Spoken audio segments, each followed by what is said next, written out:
గతంలో ఎప్పుడూ జరగని విధంగా మన రాష్ట్రంలో ప్రతి పాప, మన రాష్ట్రంలో ఉన్న ప్రతి బాబు ఇంగ్లీష్ మీడియంతో మొదలు నాడు నేడుతో, గోరు ముద్దతో, విద్యా కానుకతో, బైలింగ్వల్ టెక్స్ట్ బుక్లతో, 3వ తరగతి నుంచే టోఫుల్ క్లాసులతో, 3వ తరగతి నుంచే సబ్జెక్ట్ టీచర్లతో, 6వ తరగతి నుంచే మన గవర్నమెంట్ బడులలో ప్రతి క్లాస్ రూమ్లోనూ ఐఎఫ్బి ప్యానెళ్లతో, డిజిటల్ బోధనతో, 8వ తరగతికి పిల్లాడు వచ్చేసరికి ఆ పిల్లాడి చేతిలో ట్యాబ్స్తో ఈరోజు పెద్ద చదువులు చదువుతా ఉన్న పిల్లలు కూడా నా చదువులకు ఇబ్బంది లేదు, డోకా లేదు, కారణం ముఖ్యమంత్రిగా మా మామున్నాడు అని చెప్పుకునే పరిస్థితిలో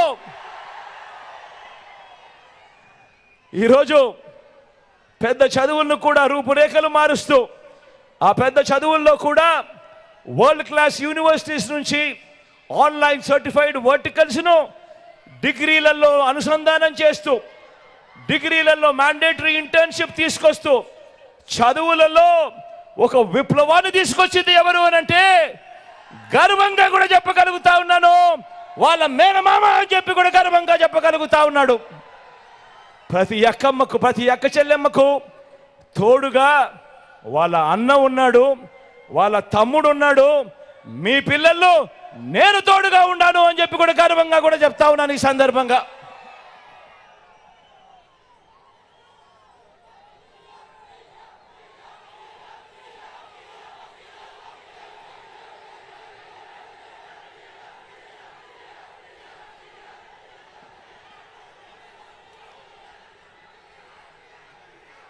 ప్రతి కుటుంబం ఎదగాలి, ప్రతి కుటుంబం ఎదగాలి, పేదరికం నుంచి బయటపడాలి అని అంటే దానికి మార్గం చదువులు కూడా కాదు, క్వాలిటీ చదువులు అని చెప్పి నమ్మి మీ బిడ్డ ఈరోజు చదువుల రంగంలో పేదవాడి పేదరికం సంఖ్యలను తెంచుకునేందుకు ఓకంగా ఒక విద్యా విప్లవాన్ని ఈరోజు మీ బిడ్డ తీసుకొస్తా ఉంటే అదే ఈ 14 ఏళ్ల ముఖ్యమంత్రి, 3 సార్లు ముఖ్యమంత్రిగా చేసిన ఈ బాబు, ఈ 75 ఏళ్ల ముసిరాయన ఈయనేమంటాడు?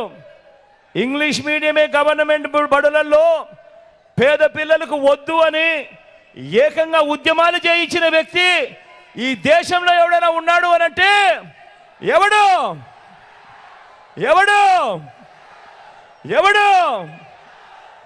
అలాంటి బాబు మన కర్మ కొద్దీ 5 ఏళ్ల కిందటి వరకు మనం అలాంటి ఆయనను ముఖ్యమంత్రి అన్నాం.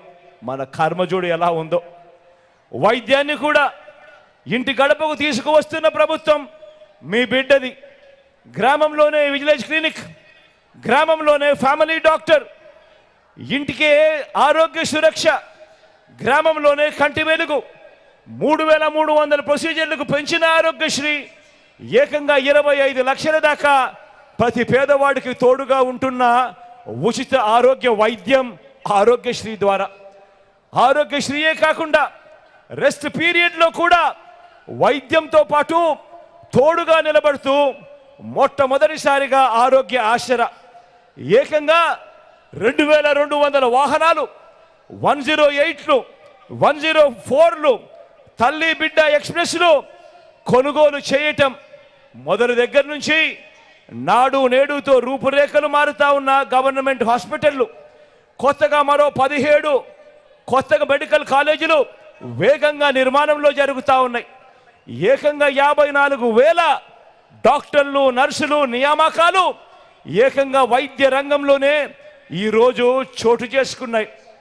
ఇలాంటి ఆరోగ్యకరమైన ఆలోచనలు ఏ రోజైనా కూడా నేను చంద్రబాబును అడుగుతా ఉన్నాను, నీ కుళ్ళు మెదడుకు ఏనాడైనా వచ్చాయా చంద్రబాబు అని అడుగుతా ఉన్నాను. ఇదే సిద్ధం సభలో ఇన్ని లక్షల మంది అడుగుతా ఉన్నాను. మీ బిడ్డ పాలనలో ఈరోజు ఏకంగా 17 కొత్త మెడికల్ కాలేజీలు వేగంగా నిర్మాణంలో ఉన్నాయి. వేగంగా 4 కొత్త సీపోర్ట్లు వేగంగా నిర్మాణం జరుగుతూ ఉన్నాయి. ఇందులో ఒకటి మన ఉత్తరాంధ్రలో, మన మూలపేటలో వేగంగా అడుగులు వేస్తూ కనిపిస్తూ ఉంది. కొత్తగా 10 ఫిషింగ్ హార్బర్లు వేగంగా నిర్మాణంలో ఉన్నాయి. 6 కొత్త ఫిష్ ల్యాండింగ్ సెంటర్లు ఈరోజు వేగంగా పనులు జరుగుతూ ఉన్నాయి. కొత్తగా 26 జిల్లాలు వచ్చింది ఎప్పుడు అనంటే మీ బిడ్డ హయాంలో. కొత్తగా 15,000కు పైగా గ్రామ వార్డు సచివాలయాలు వచ్చింది ఎప్పుడు అనంటే మీ బిడ్డ హయాంలో. నాడు నేడుతో బాగుపడ్డ స్కూళ్ళు, హాస్పిటళ్ళు, కొత్తగా మరో 15,000 విలేజ్ వార్డు క్లినిక్లు, కొత్తగా 11,000 రైతు భరోసా కేంద్రాలు, కొత్తగా ఇప్పటికే 3,000కు పైగా డిజిటల్ లైబ్రరీలు, గ్రామానికే ఫైబర్ గ్రిడ్, మారుమూల ట్రైబల్ ప్రాంతాలకు కూడా ఈరోజు మొట్టమొదటిసారిగా కనెక్టివిటీ మీద ధ్యాస పెట్టి మారుమూల ట్రైబల్ విలేజెస్ను కూడా ఈరోజు నాగరిక ప్రపంచంలోకి తీసుకొచ్చే అడుగులు పడతా ఉన్నాయి. ఎప్పుడు అనంటే మీ బిడ్డ హయాంలో. ఏకంగా 1,00,000 కోట్లకు పైగా పెట్టుబడులు రాష్ట్రంలో ఈరోజు ఎయిర్పోర్ట్ల విస్తరణ కొత్తగా వేగంగా మన కళ్ళ ఎదుటే కనిపిస్తూ ఉంది. భోగాపురం ఇంటర్నేషనల్ ఎయిర్పోర్టు వాయు వేగంతో పనులు జరుగుతూ ఉన్నాయి. కొత్తగా రాష్ట్రంలో 3 ఇండస్ట్రియల్ కారిడార్లు, 10 ఇండస్ట్రియల్ నాడ్స్, ఎంఎస్ఎంఈలకు ఆదుకుంటా ఉన్న ఆ పన్నహస్తం మొట్టమొదటిసారిగా ఈ 58 నెలల కాలంలోనే అడుగులు వేగంగా కనిపిస్తూ ఉన్నాయి. మార్పు జరుగుతూ